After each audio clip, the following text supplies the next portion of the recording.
At the close of the first tenure, the administration recommitted to meeting the aspirations of Nigerians and furthering the gains of the first term. The economy and infrastructure, as well as tackling unemployment, obviously rank high in the expectations of Nigerians. Today, our focus is on strategies for providing a base for employment opportunities beyond the proverbial white-collar jobs. My guest is Dr. Nasiru Ladan Argungu, Director General of the National Directorate of Employment, NDE. Thanks for being with us here. Thank you very much. Good afternoon, Nigeria. Yes, just to mention that Dr. Nasiru Ladan Argungu is a cardiologist. So let's start from that premise. You're a health professional, primary calling. And of course, it's quite clear that unemployment, a poor economy, and all such worries are capable of affecting health systems and the health of people. Therefore, we would be safe to think that the more people are gainfully employed, the more they can afford a decent and healthy lifestyle, and the less there would be the need for professionals who would take care of their heart. So let's begin on that premise. How are we taking care of the well-being of Nigerians by way of providing job opportunities and decent employment for them? We might begin by looking at what the figures said in the last few years and what we're looking at now. Thank you very much. For one to be healthy, if you look at the definition for one to be healthy, it is something to do with the complete physical and social well-being of the body, not just mere absence of disease and illness. So if you look at the definition of it as an entity, you know, issue of somebody having a decent job, something that he can earn, make money in order to take care of his family and take care of himself is also cardinal features of it. Then to move forward to what you have asked, you know, when I came to NDE about 2.5 years ago, the first thing I did was to look around so that I can get the actual figure or nearest to the actual figure as far as issue of unemployment is concerned, so that we can look into it and see how far we can go, what we can do in order to contribute our own quota as far as unemployment is concerned. And I started with NCC, Galaxy Backbone, NatComSat, you know, and the rest of them, even before going to the Office of Statistician of the Federation. Luckily for me, I got it from NIMSI, zone by zone, state by state. And the figure to me was shocking because that was, I least expected that. As at then, what I was told, the figure was around between 17 to 23%. And if you look at our population, about 170 million to 200 million, it is quite high. After I got that, then I decided to look into what NDE is meant to do as far as creation of jobs and provision of employment is concerned, and the various departments and the mandate given to NDE by the government. So I look at it and I realize that there is the need for some adjustment to be made so that we can move forward. And that was what we have done. And that's the reason why, to some extent, I can say we have achieved a lot within 2.5 years. All right, so we're looking at the figures coming down gradually. Yes. Now let's look at the strategies. What are those things that we've put in to take people out of the labor market? Yeah. You see, Mr. Stober, when I came to NDE, I said, okay, what we're going to do, wherever we need to talk, wherever we need to beg, wherever we need to collaborate, we'll go ahead and do that so that at least we can achieve the mandate given to us by the government. And before I came to NDE was training in 81 different trades. I decided to streamline them to just about 15 based on demand driven. I give an example. Somebody coming from Core North, I believe it's a waste of time, waste of resources to train him or to train her on music, because the demand for that is not much as far as that area is concerned. Right. And the other ones, I look at what exactly they are looking for, so that once we train somebody on such a trade within shortest possible time, he will have something doing. That is part of what we use in form of our strategy. I also realize that if we can take care of the periphery, the local areas,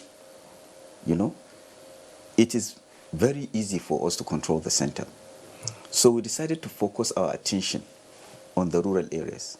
We have a department called REP, Rural Employment Promotion, as a department in NDE.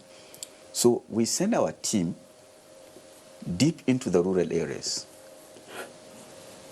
look for co-farmers and our mothers whose capital, maybe somebody selling akara, sobo, pununzaki, and the rest of them, whose capital is not more than 5,000 naira. We encourage them to form small cooperative societies, and we go in there to give them soft loan of 10,000 naira, so that at least they can add up to their existing businesses and make up something out of it. We also give them BBT, basic business training, on how to improve on their various businesses. And we train young men and women also, mainly from the rural areas, on modern forms of agriculture. So in that aspect, we have done a lot. And I believe you can bear me witness. Sometimes early in the morning when you're coming out from your house, right from Yanyan to Asokoro Junction, to Garki, to Gorimpa, you see a lot of young men with their working tools by the roadside. We have a department called Special Public Works as a department. So I told the director there, Mrs. Harrietta, go and meet these young men, because sometimes you see them there as early as 6 in the morning. When you are going back home around 6 in the evening, they are still there, which means they don't have much doing. So I send my director to go and meet them at various spots, collect their data, names, their GSM numbers and the rest of them. And we decided to talk to the various companies, multinationals working within and outside Abuja, because there are a lot of big projects taking place that, look, these people are there, they don't have anything doing. NDE is there to guarantee them, so that you can give them one form of a job, so that they can have something doing. We went to Gilmore, RCC, ACC, Arab Contractors, Julius Vega, and the rest of them. As I'm talking to you, they have absorbed a lot of people. Some of them are even being converted to permanent instead of casuals. So in that aspect. Also under SSCE, Small Scale Enterprises, we give out loans to people. Although, when I came to NDE, within the 32 years of NDE's existence, what was given out in form of loan was about 3.5 billion. And out of this 3.5 billion, only about 200 million was recovered. But when I came within shortest possible time, we recovered about 86 million in addition to that. So you can see what has been paid is not up to even 10% of what was given out. And now, unfortunately, those that collected big loans from 1 million and above, they don't pay. But those that collected from 50,000 to 200 to 500,000 are the ones that are actually paying the loans. And out of this, 80% of those that pay their loans are women. And I believe from this, I believe there are better people to deal with. And that's the reason why we concentrate more on women, because I believe they are more vulnerable. But this time, despite the fact that we still give out loans, we make it airtight so that default is next to impossible. because we engage, apart from looking for collateral to some extent, we also engage our traditional rulers and religious leaders to tell their subjects in terms of the danger of somebody not paying his or her loan. With that, we have achieved a lot, and I'm telling you, the little we have gave out, people are paying. Unfortunately, initially, people even deposit original copies of their credentials, but they abandon it because they don't want to pay. Under VSD, Vocational Skill Development as a department, this is where we do most of the jobs. We have a program called BNOS, Basic Open Scheme, whereby forms are given out to young men and women so that they can pick various trades of their choice, so that we can train them. And I believe by the time you train somebody on a thread, you did not give him startup packs or working tools, you have wasted your time and wasted his time. And that's the reason why we took it open ourselves. Those that we train, we give them startup packs. Out of the figure, 70% we normally allocate it to cosmetology. This is a situation whereby we train women and some young men on soap making, liquid soap, solid soap, Izal, detergent, tie and dye, car wash, and the rest of them. The reason why we are giving 70% of the total figure to cosmetology, because the training period is short, just about 2 weeks. You add up 1 or 2, 3 chemicals and you come up with a product. The remaining 30%, we give it to other trades. We also give them forms to fill. You choose the trade of your choice so that we train you. Either auto electrician, auto mechanic, POP, interlock, or blocks molding, GSM repairs, furniture making, and the rest of them. And one of the strategies we choose in order to succeed, we don't move anybody. Okay, so We're provide the training within their locality. Within their localities. We use artisan, master crafters. By the time we give you form to fill, you tell us what you want to do. We look for, if it's issue of auto mechanic, we look for a very good mechanic within your locality. We give you ID card, attendance register, and logbook. We attach you to him. At the end of every month, the only condition is for you to attend your place of work at least 20 times in a month. That will qualify you to get the stipends we are paying. We pay both the trainees and the trainers. And this thing comes directly from FIGMI's government account. They'll just receive their alert because we collect their bank details on a monthly basis. So the fact that we don't move anybody, we keep them within their localities, that is what is making us to succeed more. And that was the reason why we're able to train as much as possible. Well, you see, this the vocational skills development, I'm interested in them, in so much in it. You find that over time, the absence of skilled workers has helped to, distort the nation's economy. We have had situations where people have to go to neighboring countries to bring in skilled workers, things that Nigerians can do. Is this changing as we speak? Yeah, Mr. Cyril, the truth is it is always good to say it the way it is. I tell you one thing, NDE has been in existence for the past 32 years. 32 years. We have offices in all the 36 states, 37 including FCT. We have 6 zonal offices. Out of 77 for local governments, we have DEX officers in 691 of them. Before I came to NDE, we have 2 giant agri parks with boarding facilities, one in Okanu, Ondo State, and one in Sabwa, Katsina State. Hundreds of millions were put into those places in terms of equipping them. That is for the giant agri parks. We have 75 agri training centers scattered over the Federation. We have presently we have 126 skill training centers across the Federation. They are there. Some of them are in good shape, some are in bad shape. But I'm telling you, over 80% of them are in good shape. The Empower program, they are using some of our facilities to train young men and women across.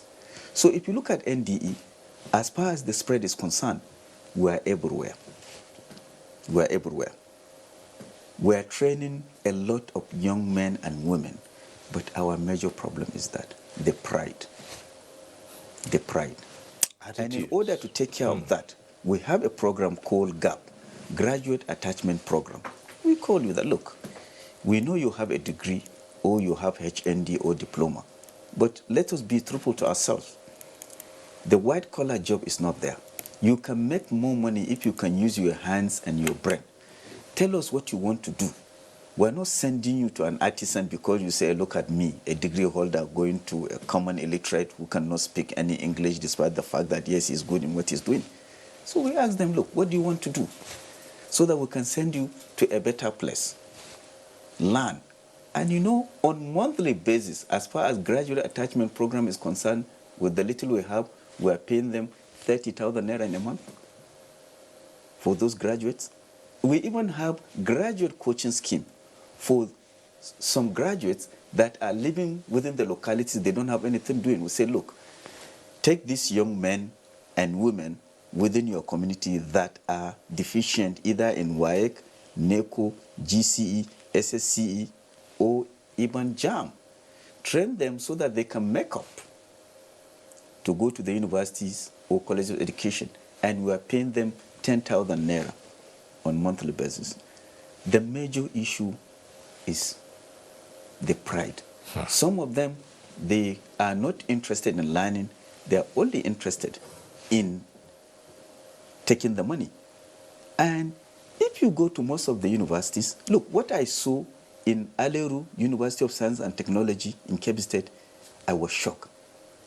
Up-to-date, latest equipments that were there, supplied by TETFON. And I learned that in most of the universities and colleges of education and polytechnics, they have similar equipments. So what are we talking about? Maybe there is the need to look into the curriculum. It's not just issue of getting the degree based on character and learning. You need to learn something right from the university. There should be some time so that at least it should be part of the curriculum. For you to qualify to get your degree, you must learn a trade because the facilities are there.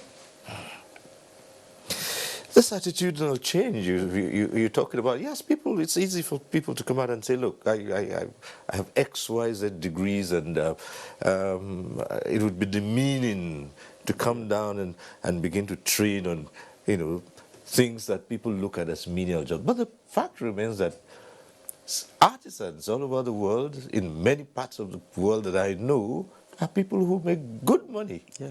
So how are we getting people to appreciate that while waiting for all those CVs that they have spread around offices and big companies? They can still acquire skills to help them move around. You see, the tactics we are using, despite the fact that the pride is there, we talk to them. We talk to them that, look at this man. Despite the fact that you call him an illiterate or whatever it is, look at the number of people that are working under him. In fact, he only gives instruction because he's now the boss. It's a matter of time you can do the something. And to make it easier for some of them, we put so much emphasis in ICT and in agriculture because of the value chain. You can create as much jobs as possible because of the agri chain. Those of them that, look, I cannot take a hoe, and I say, look, you don't need to take a hoe and do this thing. Let the other trainees, the co-farmers, do the jobs. Maybe your own is just to look for buyers, And in Kebbi State, which is my state, we did that a lot. Most of the graduates, we use them as agents to Waco, the multinational rice mill that is there. So they are the link between the farmers and the off-takers. And a lot of them are being engaged. And one other thing is this, like in cosmetology, because of the total number of people we train, we realize that even after giving them starter packs to produce the various commodities, if the market is oversaturated, they will be discouraged. And that's the reason why we took it open ourselves. Whatever they produce, we'll buy from them, sell it to NEMA and National Commission for the Refugees, just to encourage them to produce more.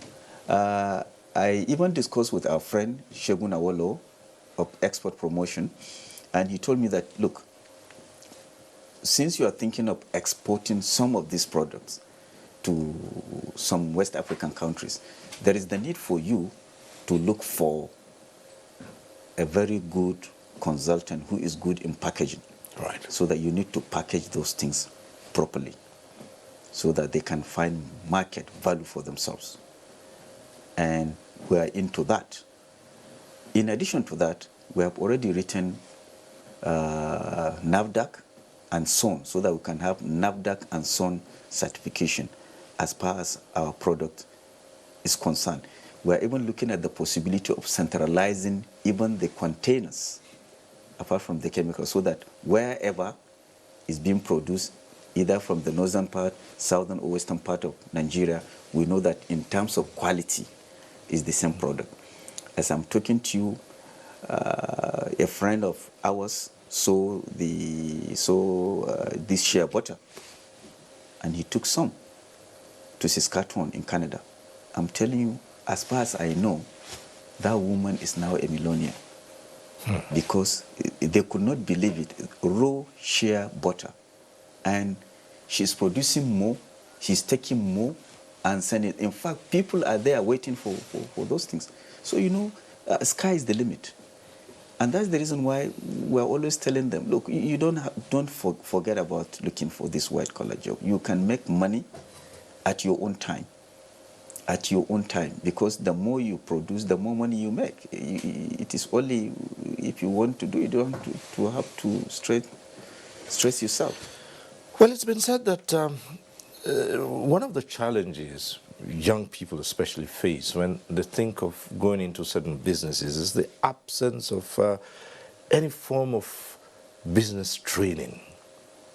And you spoke about providing some kind of business training for people who come through the NG. Let's talk about that and see how much of that have you done? Under SSCE, we have a program called BBT, Basic Business Training. Because initially when I came up with this idea of 50 under 35. I was thinking of creating 50 young entrepreneurs that are not more than 35 years in each of the 109 senatorial zone. Either people with existing businesses or people with fantastic ideas. The fact that we have collaboration with CBN, Bank of Industry, Bank of Agriculture, so that we can make it easier for them to access loan, so that they can add up to their existing businesses, so that they can be employees of labor. But when I look at it critically, there is the need for collateral and whatever it is. So it is almost next to impossible because most of them cannot provide this. Then we went into collaboration with CBN under a program called EGMIS, Agri Micro Enhancement, whereby at least 5,000 per states. We train them, we issue them with certificates, and based on what we train them, CBN will look into it and allocate certain amount of money to them. In this instance, there is no collateral, there is no guarantor. The only condition there is for them to have NDE certificate. As I'm talking to you, Kano State, they have already presented through the CBN DEX officer, they have presented about 16,000 500 that are qualified for the loan out of the 40,000 we train in Kano. Sokoto State, I know they have presented about 5,200, and we have done in all the states.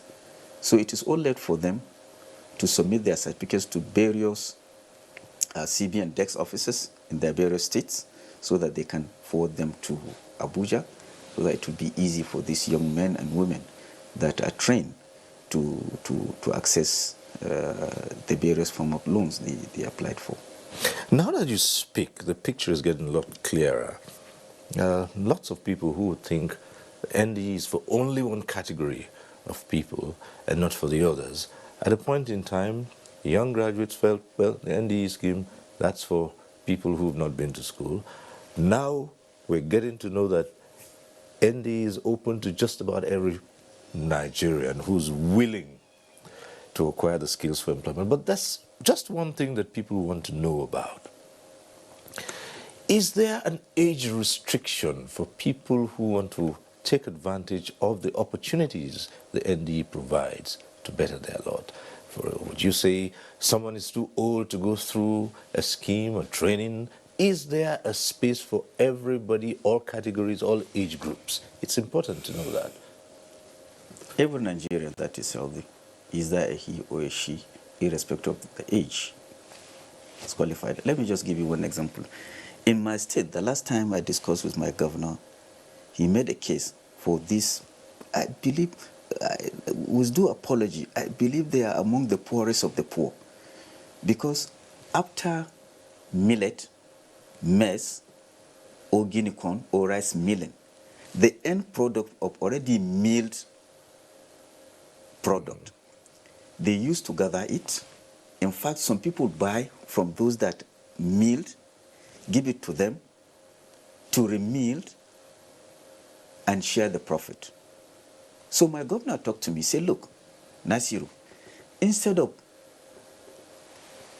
these people getting peanuts, they are being, how can I put it? Their advantage, they are being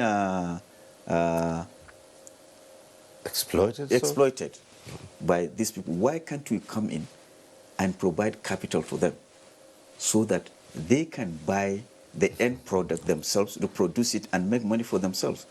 As I'm talking to you, inshallah, 3 days after Salah, 400 of them from Argungu, Augi, Arewa, Dandi, local governments, we're going to give them interest-free loan of 10,000 naira each, so that they can buy the end product themselves, reproduce it themselves, so that they can make money on their own.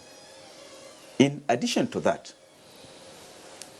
even the widows of our fallen heroes, both from the military and from the police, I had a discussion with Inspector General of Police that we want to come in and do something for the wives of our fallen heroes, and he gave us a list of 468 of them from Borno, Yobe, Adamawa, Nasarawa, and FCT. We are coming in to give them the BBT training, and at the end of the training, 48 hours training, we are going to give them a cash backing of interest-free loan of 10,000 naira each, so that they can be on their own. This thing I'm telling you, we have done in all the states. And I always say it, what we are doing is real. We are not chasing shadows. I challenge any group or individual to come forward and dispute what we said we have done and doing. So as far as I'm concerned, we have done a lot. And let me put it this way. You see, NDA has been there for 32 years, as I've said. From 2004 to date, what has been given to NDA as far as training is concerned, payment of the trainees and the trainers from 2004 to date is the same. And when this government came in, because of the importance of that money, it came in through gifts. One salary drops, the money drops. But Mr. Stober, If you look at 2015, 2014, 2015, and early part of 2016, the total number of people that were trained using the same amount of money in NDE was just 14,082. 14,082. We did not receive extra allocation, but within 2.5 years, we were able to train and resettle certain percentage with the same amount of money, 981,241. You can see the difference. And the same amount of money. So what's responsible for this, and how did you get there? I tell you one thing. Apart from changing the strategy, it's general, not just in NDE.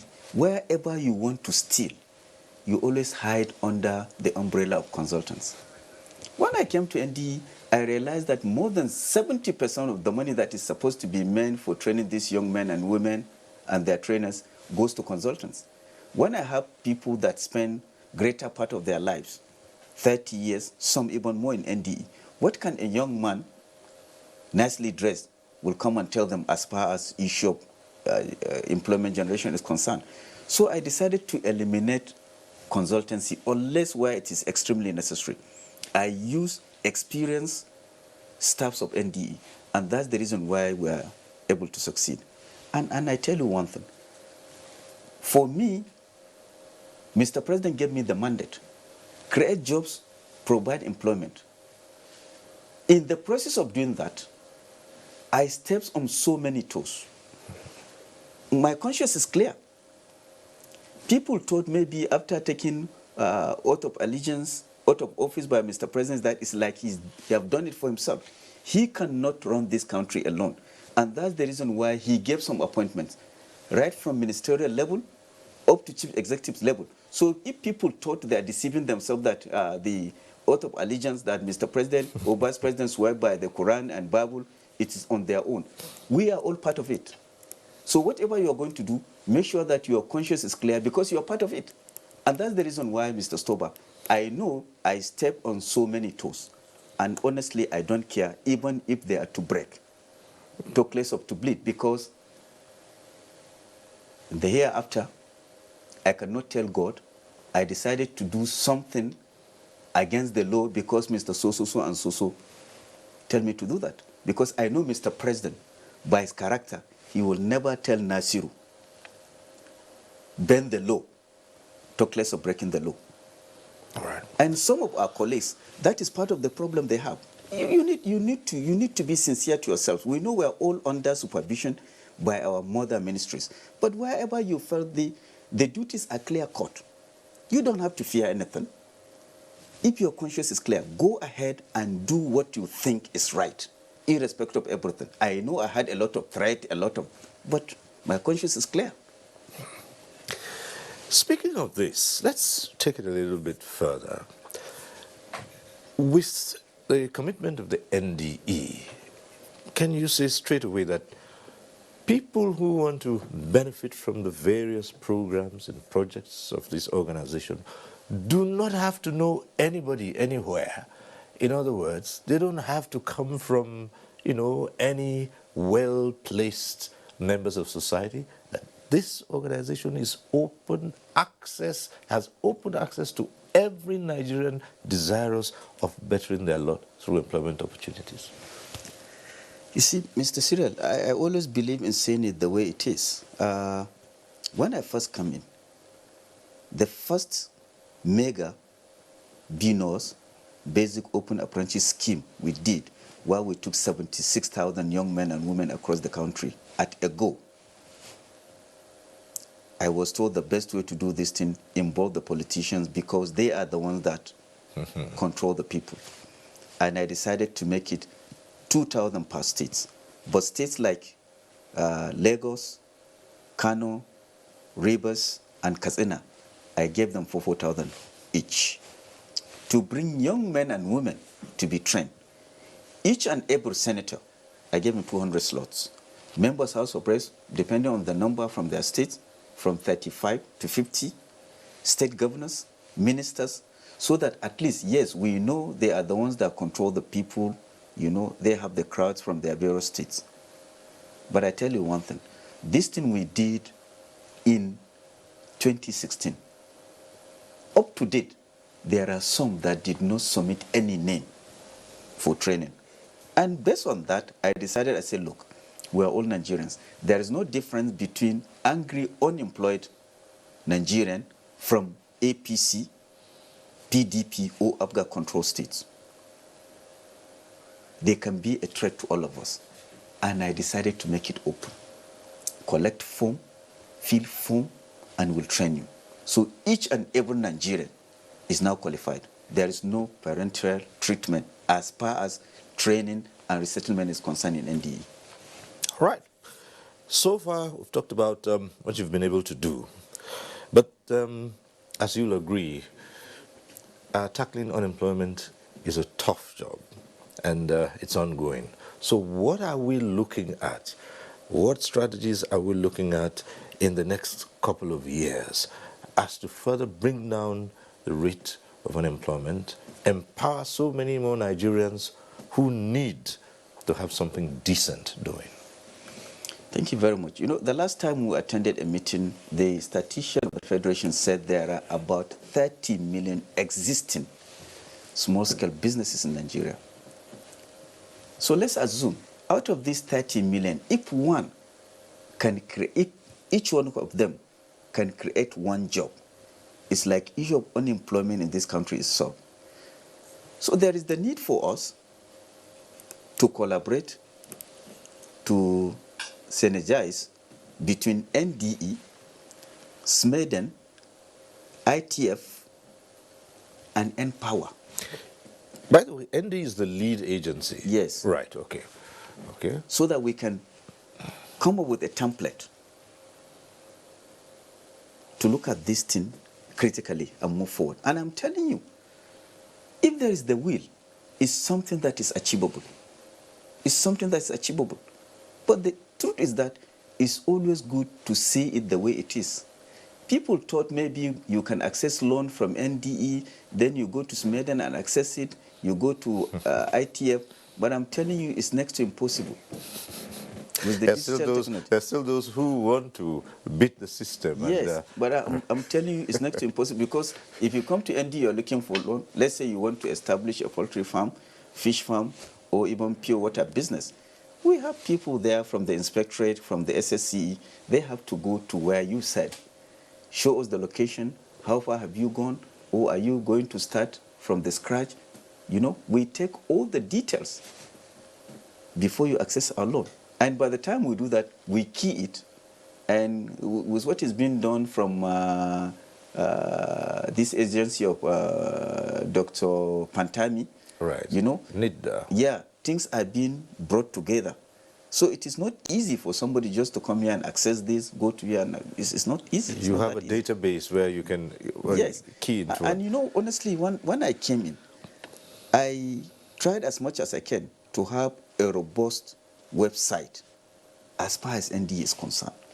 Because I realized that government alone cannot provide the required number of jobs for people to be comfortable.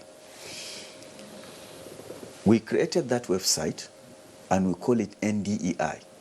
Once you click www.org.nde.com, you'll see that we are thinking of not just creating employment within.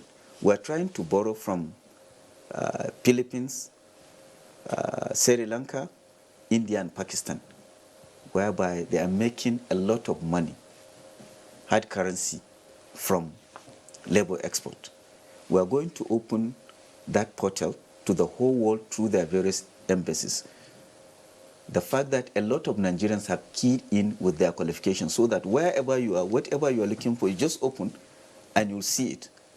We're trying to reduce as much as we can the total number of our young men and women who happens to die across the Sahara and within the Mediterranean Sea, all in trying to get to Europe for a better life.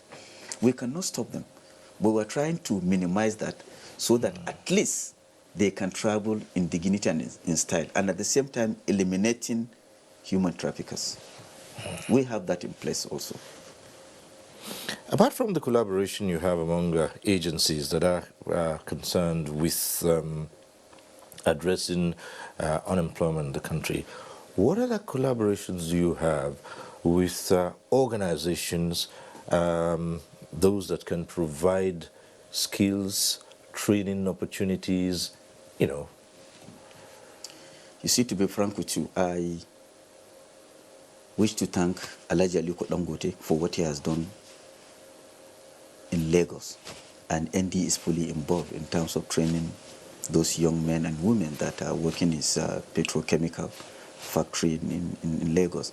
But I tell you, as far as other companies are concerned, what they are looking for from us to train these young men and women is not something that we can afford.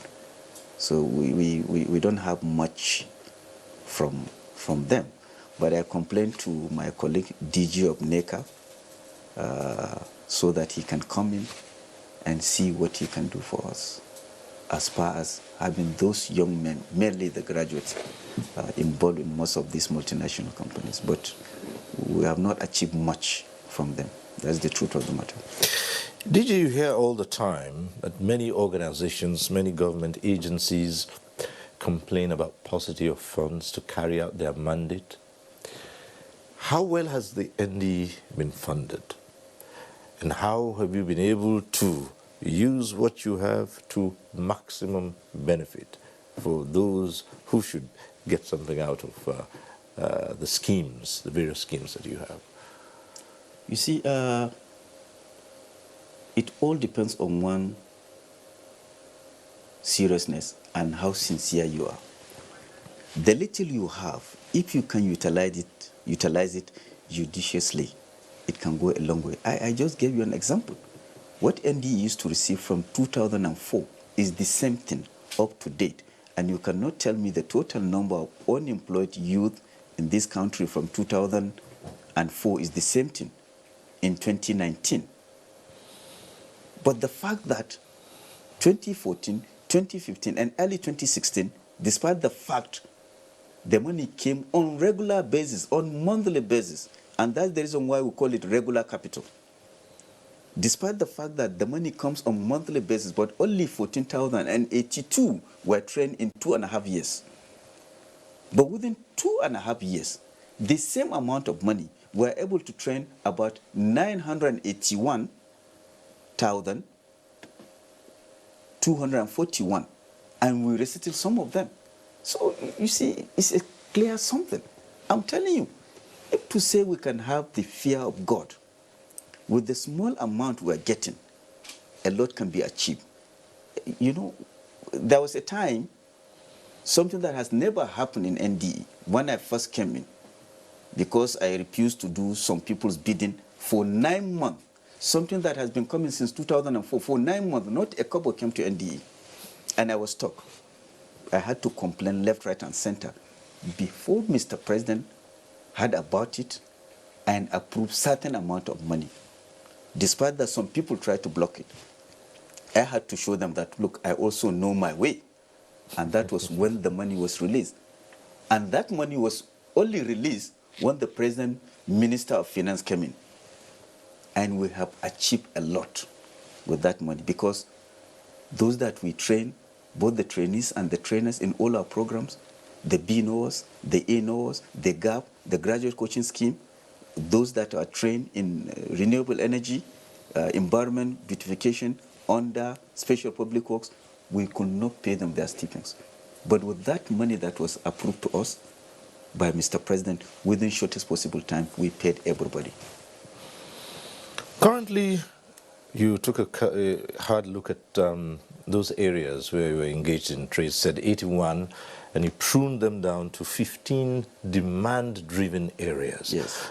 Certainly, as you go ahead, you might want to review these areas, either expand them or further prune them down, but you would need certain certain support systems in place.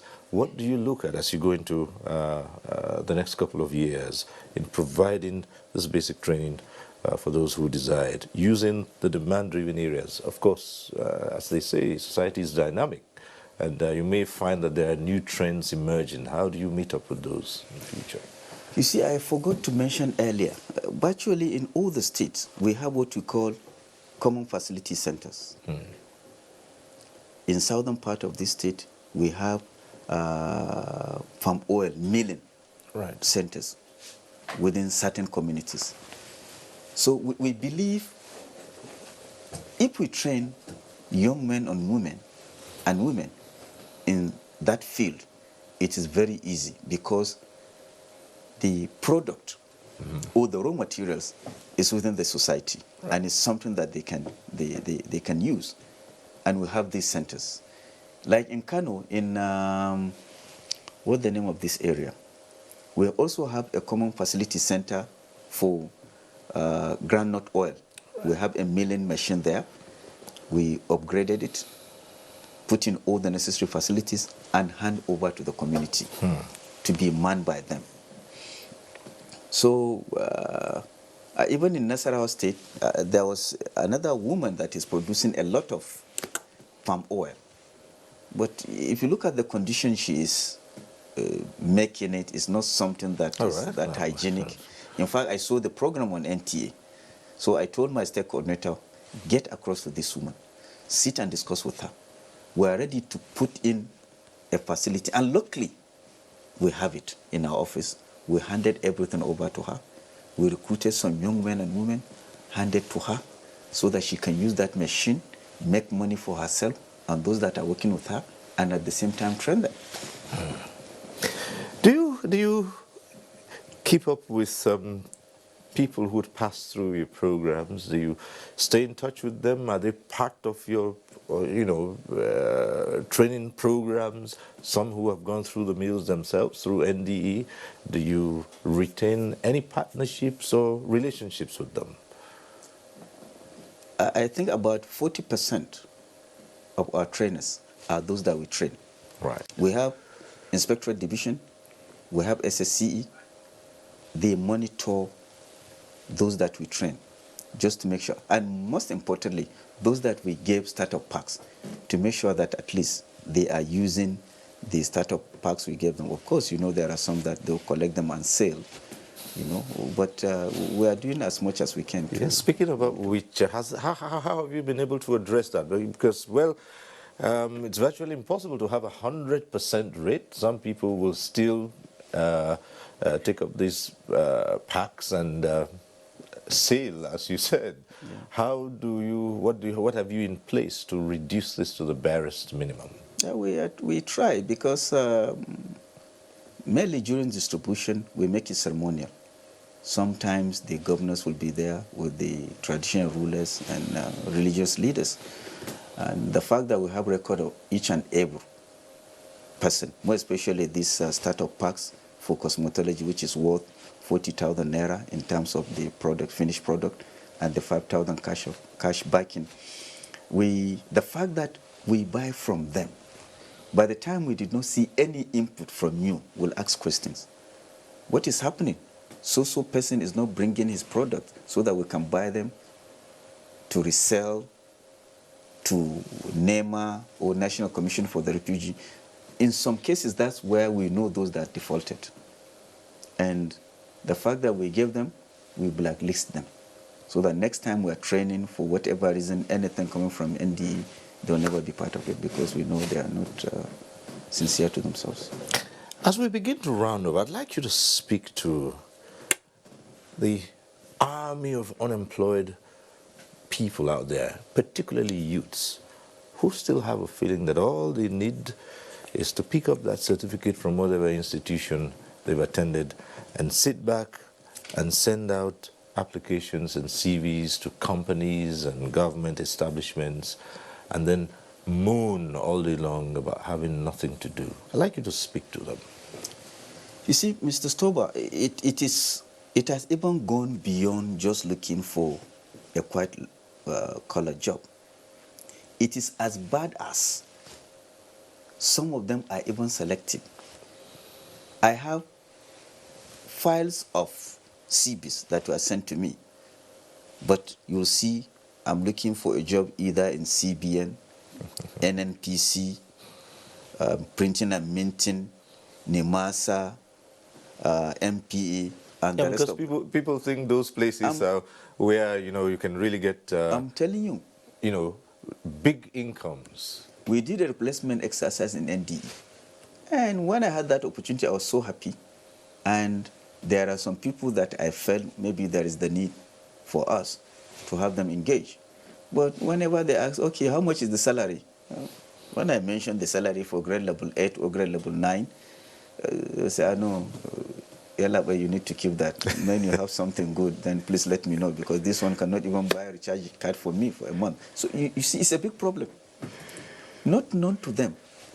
Get involved. Use your brain. Use your hands. You'll make a lot of money, because that's where the money is. That's where the money is. There was a boy we trained on POP. I invited him to do a job for me. He came with a car. I said, Awal, where did you get this car? He said, well, somebody gave me a small contract. I went, I did everything. By the time I finished, I made about 890,000 naira. So I decided to buy a small car that I used to carry my boys wherever we're going to. Well, his friends, his colleagues are there. He used to take them to Meshai every evening to go and take tea and indomie. They don't know his worth. He's a graduate. And as I'm talking to you now, he even registered for masters in BUK. So the issue is this. It is to collect today, tomorrow.